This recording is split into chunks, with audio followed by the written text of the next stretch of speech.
It's amazing. It's almost like, it's like being very hot and then just getting drenched with a bunch of cold water. That's basically the same concept. It helps us out to mitigate these big hot spots and then just turn them to something little and get rid of them quickly. This is our fourth shift working here in the Topanga area. To left, moving. We're coming into a piece of land that we were working our previous shift. Moving, got it. We punched in some hand line just on the other ridge over there. So we're really just trying to come in here, look for any smokes and mitigate any of that burning fuel. That way, the line that we helped create stays intact and nothing jumps over that line. The fire ends in a certain area, which is the black, and then we have the green on the other side. And obviously what we want to not have happen is the fire to get to the green and start something new again. We have some houses on the other side of the hill over here, so we're really just trying to protect that line and do our best to mitigate any of those fuels that are still smoldering. You gotta watch for the rocks, because when you're on a hill, you got rocks coming down. It's an aggressive terrain for sure. Pretty rocky. Dropping it now. Bunch of brush. The brush is super heavy, so just cutting through that, you're getting stabbed, poked. You cut through very thick brush, trying to clean it up down to mineral soils. Our mission getting in there, we try to open it up and dig it out so we can get some water on it and mitigate those flames that are flaring up. We still have a lot of green remaining. If it catches an ember in the wind, it could always blow over, catch some of that unburned fuel. Even though the fire came through here, there's still a lot of fuel that was left behind, so any of that can catch and it can spot to a different area, so we're really just trying to stop that before it happens. Need some more dirt? Basically, we make like a little mud pool. So that consists of just getting some water on like the hot area where all this like ash is building up, where embers are building up. Once it's wet, we get mud, just throw it over it. That way it cools down and there's no more hot spots. We can pop down right now and start opening up that canopy so we can get some better drops. Sato, bump the crew out. Let's go, guys. That's where training kicks in.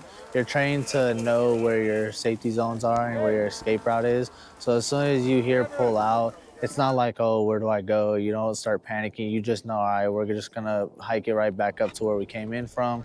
We're gonna go to the left or the right, and we're just gonna hit that safety zone. And from there, we know we're okay. Hit that last smoke directly down below in the drainage. I think the best thing to do is not panic. It's just focus on your breathing and just getting out of there, staying calm. It would be better to put out with the water, so that's why we caught in the helicopter, to just drop the water in and help us out more to take out the fire so it stop it from spreading. We just try to open up the area, that way when the water drop gets here, the water actually gets on the hot spot and it isn't all covered, by the brush because of how thick it is sometimes. I just talked to Helco. They should have one up in the air here shortly. It's a really cool experience. You hear the copter coming and it feels like you're a little bit in a warm zone almost. Not realistically, but it just feels like it because you just have a loud helicopter going over you and now you're seeing a water drop. It's almost like it's dropping missiles in a way on the fire or any hot spots that are remaining. It was my first time seeing a couple drops very, very close, almost like just a couple feet from me, and even retardant drops from planes. So it was definitely something new, something really cool to see. You see these water drops and it's kind of like, it gives you a good adrenaline. It makes you want to push because you know that you have support in different areas. You know you have people here to watch your back. You see the water drop and you just see everything just mainly get put out. Yes, sir. I feel pretty good about it, me and my crewmates here. We put a lot of work in. We tried our best to, protect these structures, the people and stuff, keep everybody safe. Overall, just stop the fire from spreading because, it's pretty tragic to see structures burn down. Just horrible to see. I believe the work that we're doing is important. Alongside all the other crews, the hand crews and engine crews that are working out here, everyone's doing their best to put in some fire line and some hose lays to best protect these houses the best we can. Look for smoke, got it. Definitely a sense of accomplishment there, but there's still a lot of work to be done. So we're just trying to do our best each shift that we're out here.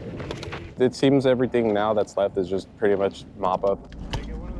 Getting those hot spots and making sure everything's contained, getting that percentage up and having everybody, be at least a little more at ease.